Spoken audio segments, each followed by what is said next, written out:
Estamos de vuelta en Ampliación de Noticias, 8 de la mañana con 33 minutos. Carlos Villarreal les acompaña hoy hasta las 9 de la mañana. Bueno, ¿quién no ha leído Las tradiciones peruanas de Ricardo Palma? Una lectura obligatoria para conocer un poco de la historia de nuestro país, reflejada a través de estos relatos maravillosos de Palma. Pero el exministro de Cultura, ha sido 3 veces ministro, escritor y diplomático Alejandro Neira, acaba de publicar Las tradiciones peruanas. ¿En qué consiste este libro? ¿Qué relato hay acá? ¿Quiénes son los antihéroes citados en esta obra? Él mismo nos la responde. ¿Cómo está, don Alejandro? Muy buenos días y gracias por atendernos.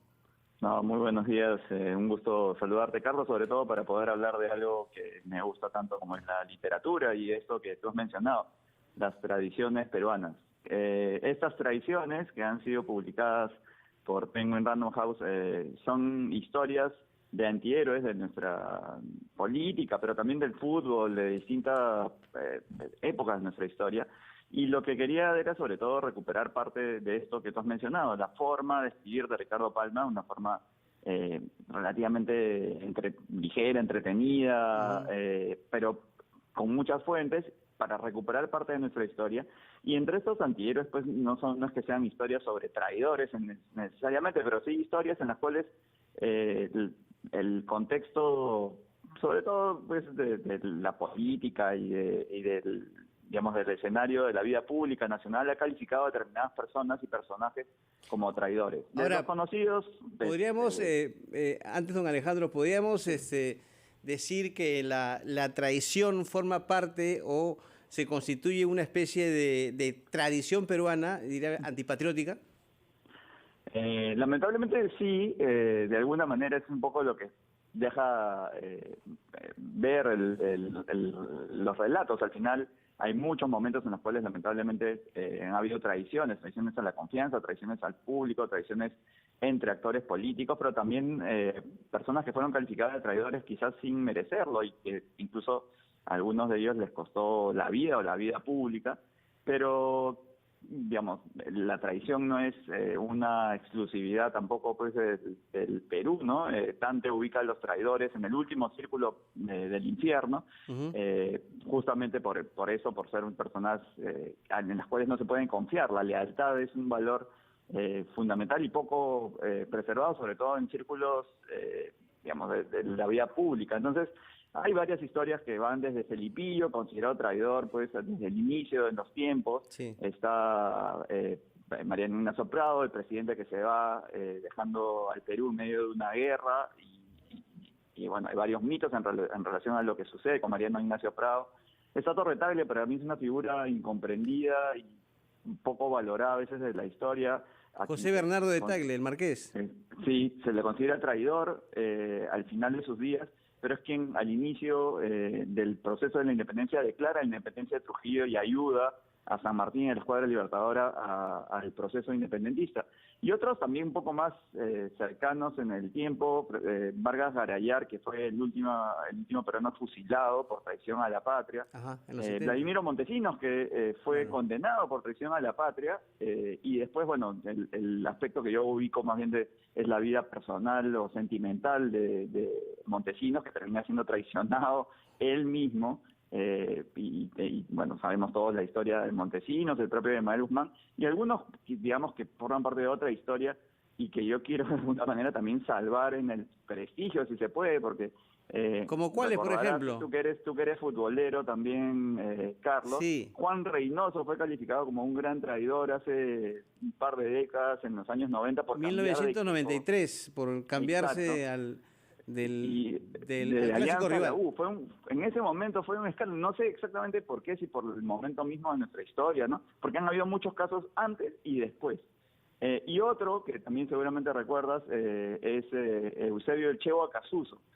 A él prácticamente lo quisieron condenarlo, y los congresistas del momento, como siempre aprovechando la circunstancia, quisieron calificarlo de traidor a la patria, después de los 3 goles que le metieron en el repechaje contra Chile en el año 85. Sí. Acasuso era un gran arquero, fue un gran arquero siempre, tuvo una mala tarde, lamentablemente contra Chile en Santiago, y se tejieron una serie de historias vinculadas a la posibilidad de haberse vendido, cosa que creo que no sucedió y que, bueno, nada, esos son ejemplos, creo, de estas variopintas historias de peruanos que han sido calificados a lo largo de nuestra historia como traidores y que creo que merecen una revisión de manera, digamos, a la usanza de las tradiciones, con fuentes históricas, pero sobre todo con mucho entretenimiento, O sea, en algunos humor, casos, ironía. en algunos casos, don Alejandro, es también un intento de, no sé si es el término correcto, pero reivindicación de ciertas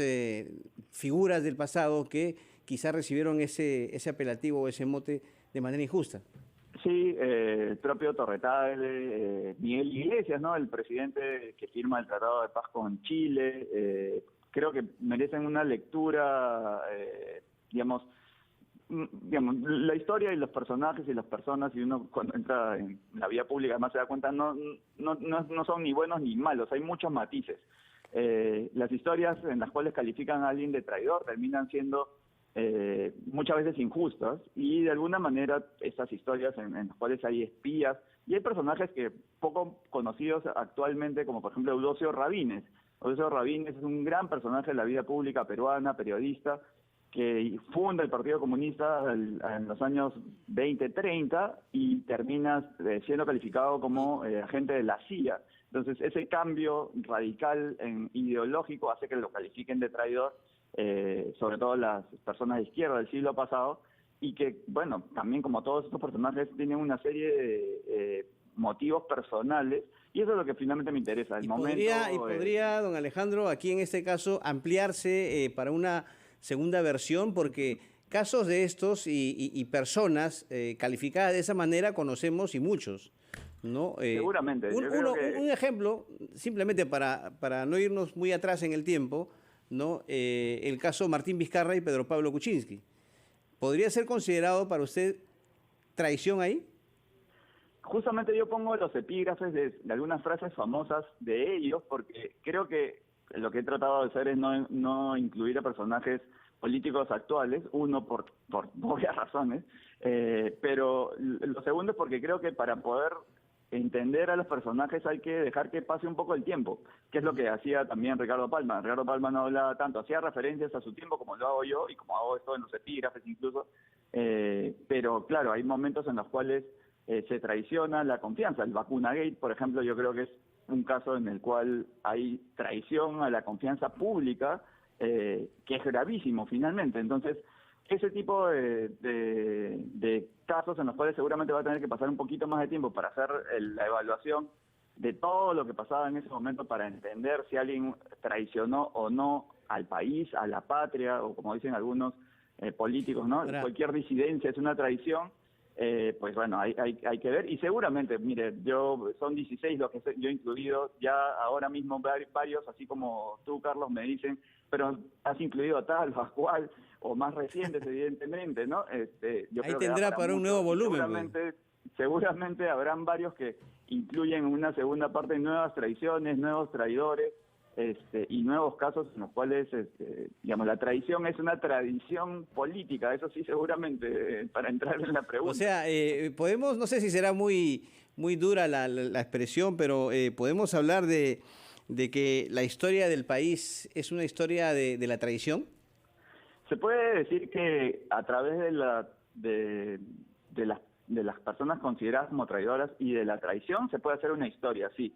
Hay casos, por ejemplo, hay libros que sí son serios, digamos, entre comillas, de historia, que son historias del odio y el perdón, una edición muy buena de la Católica, si no me equivoco, de la historiadora Claudia Rosa, y varios que actualmente se toman motivos actuales, digamos, o sea, se puede hacer una historia pues del machismo, una historia del feminismo, una historia de determinadas cosas, y creo que la traición sí es algo que puede ser una línea en la cual uno va a poder encontrar repeticiones a lo largo de nuestra historia, y bueno, parte de eso es contarla y recuperarla para entender mejor quiénes somos y cómo estamos llegando a este año del Bicentenario, sobre todo, ¿no? Bueno, don Alejandro, obviamente el tema aquí central es esta obra, pero también quisiera conversar con usted sobre otros aspectos ya vinculados a la coyuntura actual. Usted ha sido ministro de Estado, ministro de Cultura. ¿Cuál es su evaluación hasta el momento de la gestión del actual ministro de Cultura, Ciro Gálvez, y en términos generales del Poder Ejecutivo, ¿no? Tenemos una situación de incertidumbre por silencios vinculados de parte del presidente hacia temas que son fundamentales como economía, básicamente economía me refiero, salud también, pero ¿cuál es su evaluación de la gestión del gobierno y de quien ocupa ahora la cartera de Cultura, el señor Ciro Gálvez? A ver, bueno, uno que es, como te decía antes, yo creo que igual debemos dejar pasar un poco de tiempo para hacer evaluaciones reales de lo que está pasando.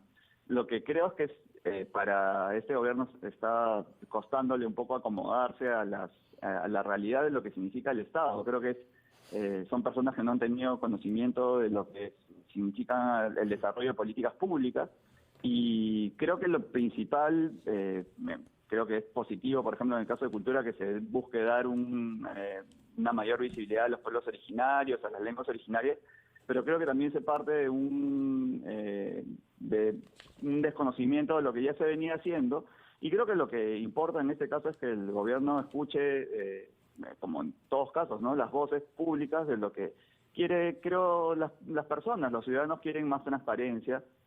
Ayer, por ejemplo, este comunicado de muchas mujeres, a las cuales ya no solamente se sumaron políticas, sino ciudadanas en general, se quiere más participación de las mujeres en la vida política, se quiere que haya un mayor diálogo con la ciudadanía, y creo que eso es fundamental para que este gobierno vaya ganando en credibilidad, que finalmente, y en estabilidad, que es lo que todos necesitamos.